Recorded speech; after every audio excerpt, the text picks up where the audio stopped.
History repeats itself, and those who does not learn from its lessons are doomed to repeat it. Ang nangyayari po sa Pilipinas sa kasalukuyan ay nangyari na mahigit ng 2,000 taon ang nakararaan. Yan po ay dito sa kasaysayan ng pagpatay kay Julius Caesar. Anong kaugnayan nito sa nangyayari sa Pilipinas at anong pagkakapareho nito? Pag-aaralan po natin ngayon. Ito po muli si Attorney Mike Operario.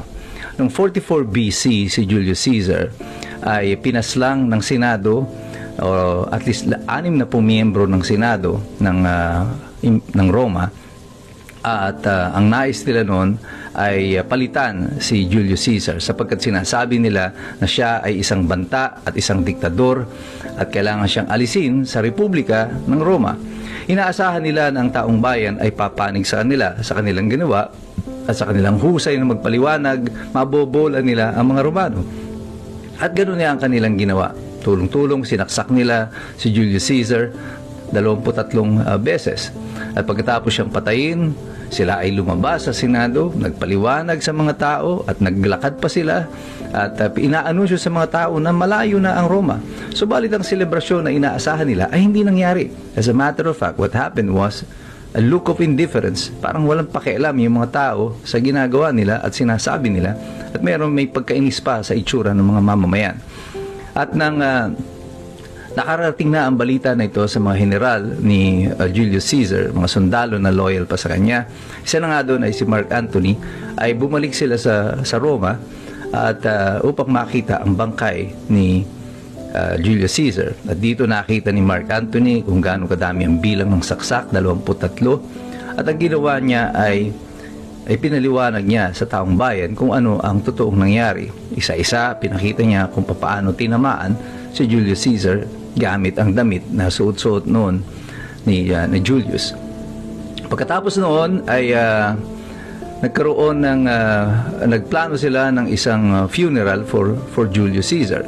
Pero habang pinaplano ito ay dumating na rin ang adopted son ni Julius Caesar, si Gaius Julius Caesar Octavianus or Octavian. At siya ay 18 taong gulang lamang noon at bumalik siya sa Roma upang tignan ang nangyari sa kanyang adoptive father. At nung nagkaroon na ng paglilibing kay Julius Caesar, isang makasaysayang event happened. There was a planned state funeral na mangyayari kasi ang mga Romano ay sinusunog pag sila ay namamatay.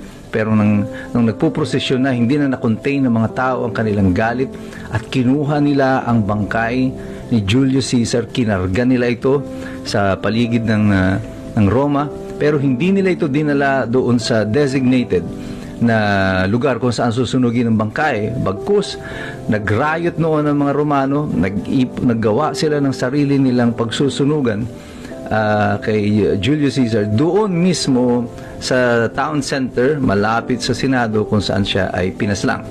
At pagkatapos noon sinunog ang bangkay at nagkaroon ng malaking riot. And this triggered the civil war in Rome. Naghati-hati eventually na ang mga sundalo nila Mark Antony at saka nila Octavian ay pumasok sa Roma at nagsilikas ang mga senador na pumatay sa ama ni Octavian.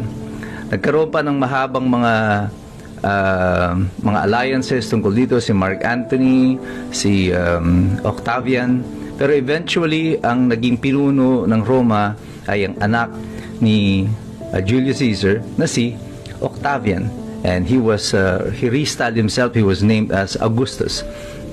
At pagkatapos nun, nung siya na ang pinuno ng Roma, ang lahat ng pumaslang sa kanyang ama ay isa-isa niyang pinagbayad. Hinanting lahat ng mga ito hanggang ang bawat isa sa kanila ay namatay din.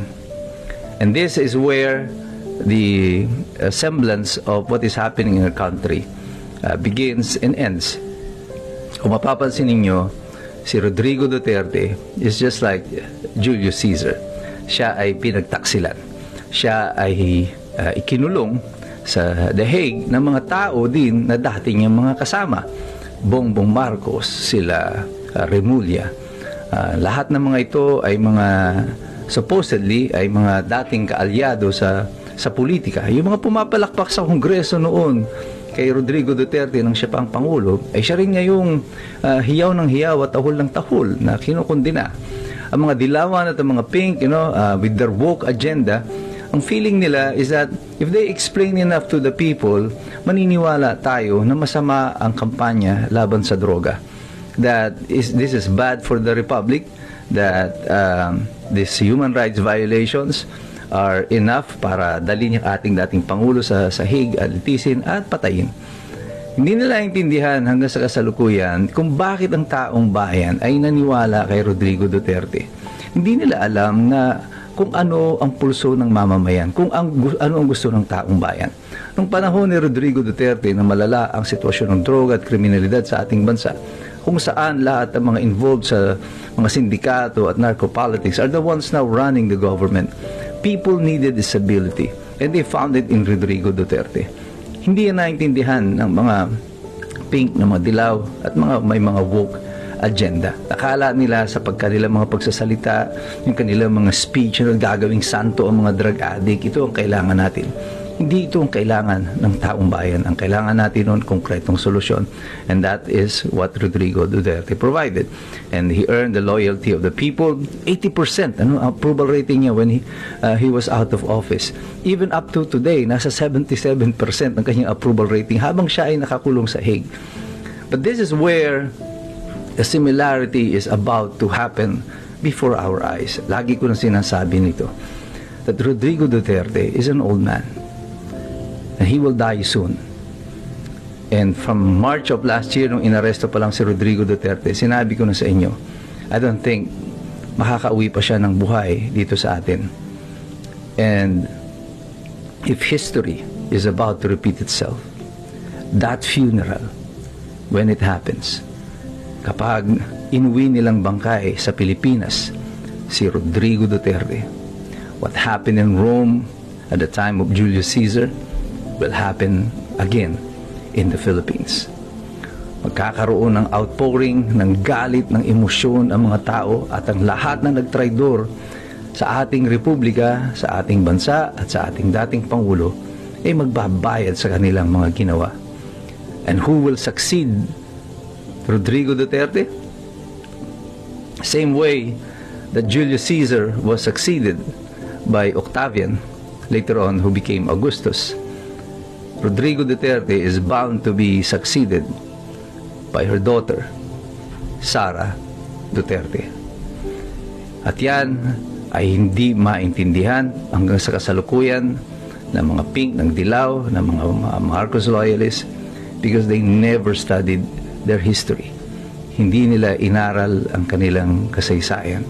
At sila ay nakasakay sa kanilang sariling pride and sa kanilang kayabangan na naniniwala sila na sila ay mas matalino sa taong bayan. Pero ang taong bayan, hindi nyo na kami maloloko sapagkat kami ay patuloy nagsisipaghanda, patuloy kaming nagsisipag-aral dahil alam namin mahirap makialam ang taong walang alam. God bless you. God bless us all. Mabuhay ang Republika ng Pilipinas.